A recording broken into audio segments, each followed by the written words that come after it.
Imagine you're looking for a retro camera and find a beautiful JVC VHS camcorder on eBay that says it works perfectly. You buy it, and when it arrives, you turn it on, everything seems fine, you get ready to film a nostalgic video. But suddenly, you hit a major problem. How are you going to transfer that video to your computer to upload it to YouTube, get TikTok famous, or show it to your grandma who lives 4,000 miles away if it doesn't have a standard AV output and instead has this proprietary JVC connector that's impossible to find nowadays? Is your dream dead? No, I have the solution for you.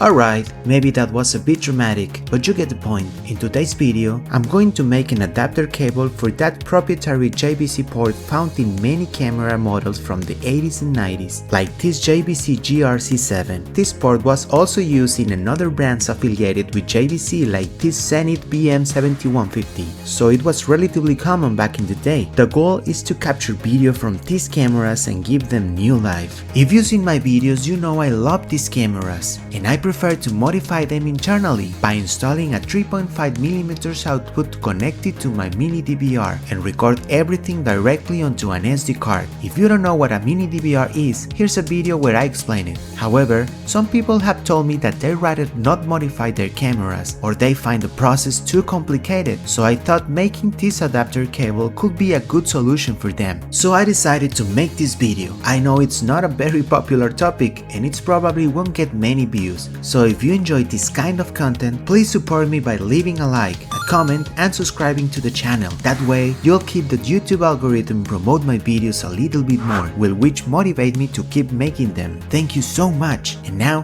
let's get into the process. Unfortunately, I couldn't find anywhere online that sells this connector, so the only way to make it is by reusing it from another cable. For example, when I bought the Zenith BM7150 camera, it came with this cable that includes the connector. So the first step is to cut the cable to get the male connector. I have a lot of love for vintage gear, but it doesn't bother me to modify or cut whatever's needed. I think it's better to give them a second life than to let them gather dust in a drawer. What do you think? Let me know in the comment.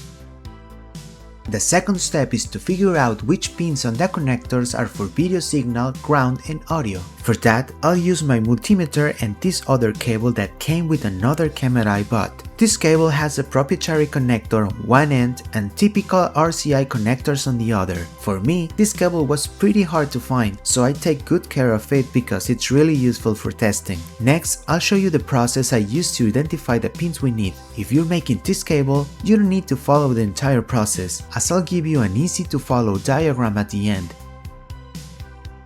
So I set my multimeter to continuity mode. With one lead, I touch this part of the RCA connector, which is ground, and with the other lead, I touch each pin on the proprietary connector until I find continuity. Wherever there's continuity, that's the pin we're looking for. To illustrate it in a simple way, I made this diagram. Each point represents a pin on the connector, so as I search with the multimeter, I'll note my findings on this diagram. To identify the order of the pins, you'll notice the connector has 3 notches, one larger one in the middle and 2 smaller ones on the sides. These are also shown in the diagram to help us stay oriented. I also numbered the pins from 1 to 8 as shown.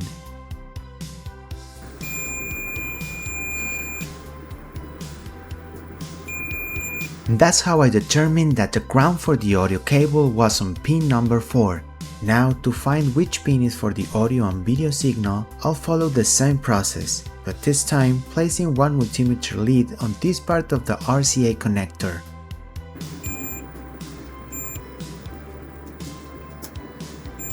And at the end, this is how the diagram is decoded. Pin 1 is for video, pin 2 is for video ground, pin 4 is for audio ground, and pin 6 is for audio. Now I've stripped the wires from the connector. You will find an uninsulated wire, a green wire, a yellow wire which separates in 2 different cables with a gray wire inside and a bare wire, and also a black wire. Now, using the multimeter again, I need to figure out which wire corresponds to which pin on the connector. That's how I determined that the gray wire inside the yellow wire is the video signal. The bare wire inside the yellow wire is the video ground, and the green wire is for audio. None of the remaining wires match the ground pin for audio, so I'm assuming the video ground will also work for audio ground. Spoiler alert, it does work. So now we got all the wires we need. Now for the other end of the cable, I'll be using a 4-pole 3.5mm female connector. This way, I can use a 3.5mm male-to-male cable to connect it to devices with this input. You guessed it, like the mini DVR. But remember, the mini DVR needs a special cable. I already have a video on the channel explaining this. Here's a link for you.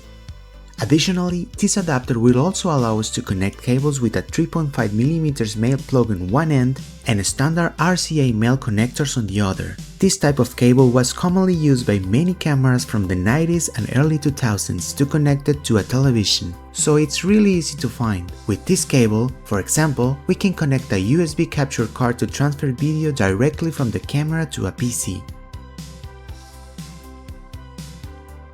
Here I have the connector ready, and it has 4 wires. Black is audio right, green is ground, red audio left, and white for video. I won't explain how I arrived at this setup to keep the video from getting too long, but I have a video on my channel where I explained it. I'll leave the link in the description if you want to check it out. Now, following the diagrams, all we need to do is solder the wires from each connector. I'll try to explain it in the easiest way possible with the following graphic. Remember, I'm not a professional, so this is the only way I could think of. Please let me know in the comments if this is helpful for you. The gray wire inside the yellow wire from the JVC connector should be soldered to the white wire on the 3.5mm female connector, which is for video. The bare wire inside the yellow wire from the JVC connector should be soldered to the green wire on the 3.5mm female connector, which is ground. If you're a professional, you probably already noticed that this video is very basic, so I hope I didn't bore you. But if you're a beginner like me, I'll share a few tips I pick up along the way. First, before soldering, I prep the wire ends by thinning them a bit to make it easier to solder them later. I also always use heat shrink plastic tubing, applying it from the main cables down the smaller wires to make sure there won't be any short circuits. Alright, I've already soldered the video wire. At this point, I wasn't sure if the ground would work for both audio and video, so I left the ground wire unsoldered to run some tests first. This way, I won't have to desolder it if it doesn't work. Let's do the first test. I connect the cable to my camera through the proprietary JVC port. On the other end, I connect a 3.5mm male-to-male cable to my small test monitor. By the way, if you want to know how I modified this $9 monitor, I'll leave a link in the description. For a moment, I thought it didn't work, but then I realized the lens cap was still on. But as you can see, we have video signal. Awesome!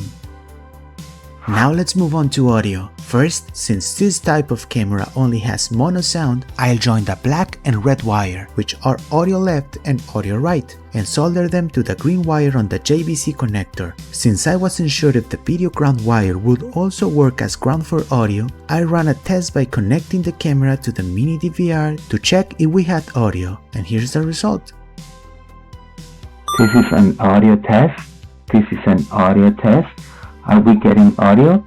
Are we getting audio? 1, 2, 3, audio test. 1, 2, 3.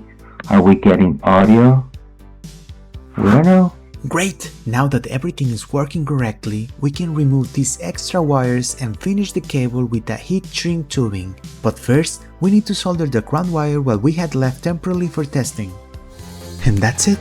Our cable is ready to capture amazing videos with our retro cameras that have proprietary JVC video output ports. Before wrapping up this video, I want to sincerely thank you all for your support. I know this video is not the most exciting, but many people had requested and I really wanted to help. I'm aware it may not get many views because it's a very niche topic, so if you made it this far, I really appreciate your support with a like and a comment to help the YouTube algorithm boost this video a bit. Although this is my hobby, I really want to see this channel grow.